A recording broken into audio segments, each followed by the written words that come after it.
Okay, so let's talk about magic. What is it? So without any sarcasm at all, asking what magic is quite literally like asking what life itself is. In a way, you could say the very base to any type of quote-unquote magic is, first off, just realizing that there are forces that are taking play in our everyday life, and there are forces that are beyond what we can comprehend in general. And in general, that's the first thing that it's going to take in order to realize that quote unquote magic, again, is even possible in the first place. I suppose that's just a given, though.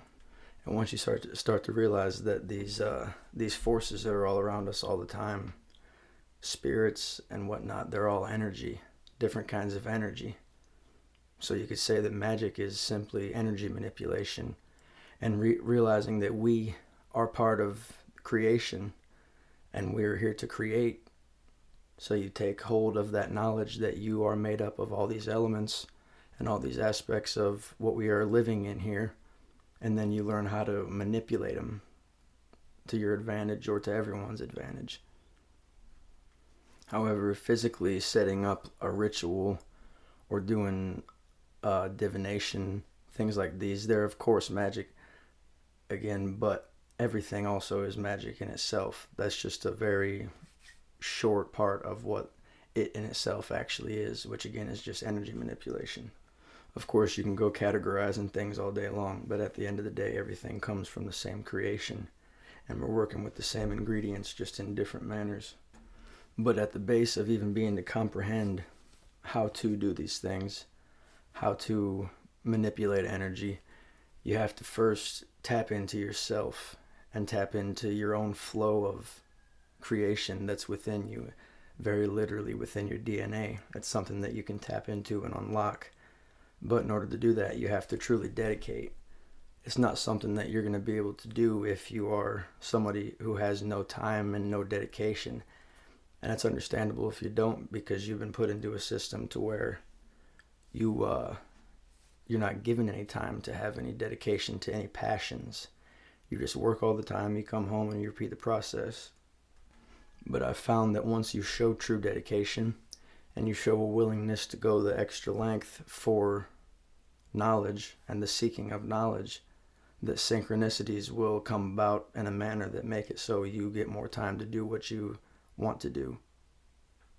And this is just basically the main formula for manifestation.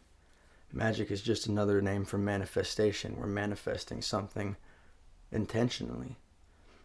And our intentions and our train of thought and our perspective on the world and the state of mind that we're in, fear, happiness, determines the kind of energies that we're going to be manifesting in the first place. And we're always doing manifestation regardless of if we're aware of it or not. We, as pieces of creation who are here on this earth living a life and having emotions and experiences, we're all constantly manifesting. We're manifesting the life around us in our actions and our thoughts. And it's very important to understand this concept that your state of mind and the overall health of your vessel, mentally and physically, is very much so the factor that will determine your capabilities as far as manifesting goes. Because again, it ties into understanding yourself, understanding the processes of the way that the spirit works. And that comes through even physical processes that will lead to metaphysical processes, because they're all linked together. It's in our DNA again, like I said before. Of course, you've heard of the Kundalini. The Kundalini is a very real energy, and it affects you physically very much so. It can increase your heart rate. It releases spinal fluid into your body it'll increase your extrasensory perception in many different ways, as well as just your overall point of view on life. And again, keep in mind that anyone on this earth right now was born into a system that is 250,000 plus years into a society that is purposely keeping this information from us in order so they can keep it for themselves. Secret societies like the Freemasons and whatnot. So another huge aspect is taking a step back and realizing that the people that run us, who we've given authority, are the people who are very much so against us. And they look at us as fools and sheep so they can keep this knowledge for themselves, and they very literally control us with this knowledge that they're keeping from us. They incorporated these aspects of this knowledge into different religions, put a couple real ones into the religions, and then split them up, and then wars were started. Most of the first wars and most wars now are still caused by religion. And behind all these religions are people who know damn well what they're doing purposely. They have no cause other than to keep the populace in ignorance. They have very real blood sacrifices, and that's just called the wars that have happened. Literally, most wars that have ever happened have been a ritual blood sacrifice for a higher purpose than what we've perceived, far beyond whatever politics or religion that was being fought over. And then remember, behind the scenes, everybody involved in all these wars and everything that's going on all the time, especially in today's fucked up world, and it's always been a little bit fucked up, and all these things have always happened. And behind the scenes, all these people are manifesting individually. They're all pieces of creation. They're all creating with their thought processes. These negative forces are comfortable in their positions. They're manifesting terrible things at a very high rate. Terrible things that they're making us believe are good things. And a lot of times, we're doing it for them, and they don't even have to do it. Because meanwhile, while they're manifesting all this bloodshed and war and violence and fear, they're feeding it to us through their media outlets. A different opinion in every different place. Everyone thinks something different, and it's chaos psychologically for the collective conscious. Nobody really knows what to think. It's hard for anybody to be happy in a world where all these things are going on, and that's very intentionally the case.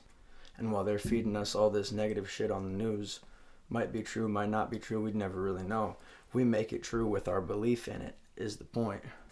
They show us these things and it puts us in a state of fear and worry and panic, like the fucking COVID bullshit and every other false flag that's ever happened. Racism. All these things put our state of mind in a very low vibration, which makes it very hard for us to manifest, because we don't even know that we can manifest in the first place. That's how deep the indoctrination is. So right now we got these negative forces that are purposely doing the shit to us, and then they're scaring the hell out of most people, so they're actively manifesting being scared and being fearful of the world in their minds, and that actively is like magic. It's like you're sitting around doing the magic of panicking, and you're very literally getting results from that magic of panicking, and you're doing it for them, so they're not even seeking the karmic repercussions from that. But anyway, the point is that you have to wake up to that. You have to work on letting yourself come to terms with those facts, letting yourself start to do its own research as to what exactly they've done to us, what they've withheld from us as far as our diets, the stuff that they give to us and the stuff that we eat, how we can adjust that. And even just gaining access to some of this knowledge here will subconsciously work its way through your astral and etheric self, and you'll eventually start to bridge your higher self and your higher consciousness, and it will completely change you mentally in the best of ways possible. You'll start to be more capable of manifesting, because you'll understand that you can manifest in the first place. You start learning the real history of what's happened to the world and all the different areas throughout time.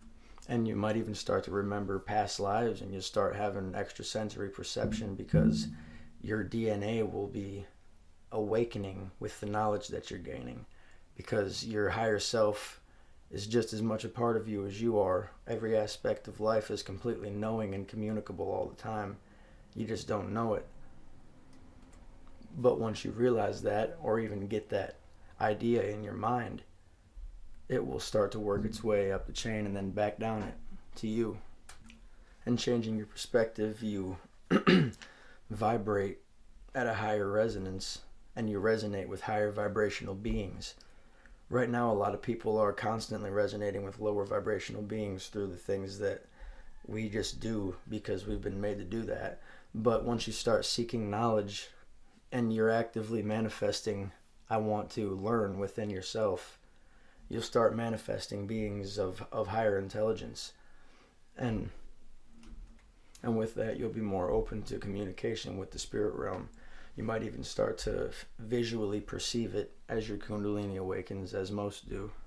And that's the formula, too, about the most complicated road that you could possibly perceive right now, even if you're a beginner. But it's also just as simple as, alchemy is magic, and magic is, manifestation magic in general is just using the elements that we're constructed of and live within to manipulate things.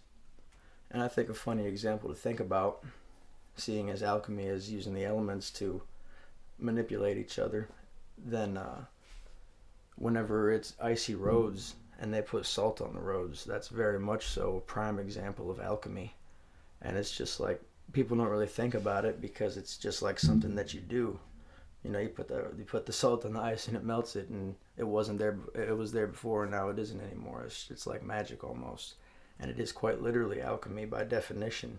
You're using the elements against each other, or with each other, however you want to look at it, of course. And in reality, of course, it's both. So basically, the point is that everything we do, every day, all day, is magic. From using the bathroom to a fucking philosophical breakthrough. Everything that we're going to perceive in any way possible, any way, shape, or form, hailed from the metaphysical realm, or else it wouldn't be before us in the physical. And getting in touch with its roots, no matter what it be, a thought form, an issue that you're working through, getting in touch with its metaphysical roots and within yourself is going to be the number one best way to perceive it at all. Certainly don't be afraid to face your demons, because everybody's got them, and there's no moving forward spiritually until you acknowledge them and accept that you have them, accept that there's something wrong, that we've been fooled for a long time, and now it's time to start doing something about it. And if you're somebody who is at a point to where you're thinking that within yourself, then you're definitely right on the right track. I appreciate you guys, and I will talk to you very soon. Thank you very much.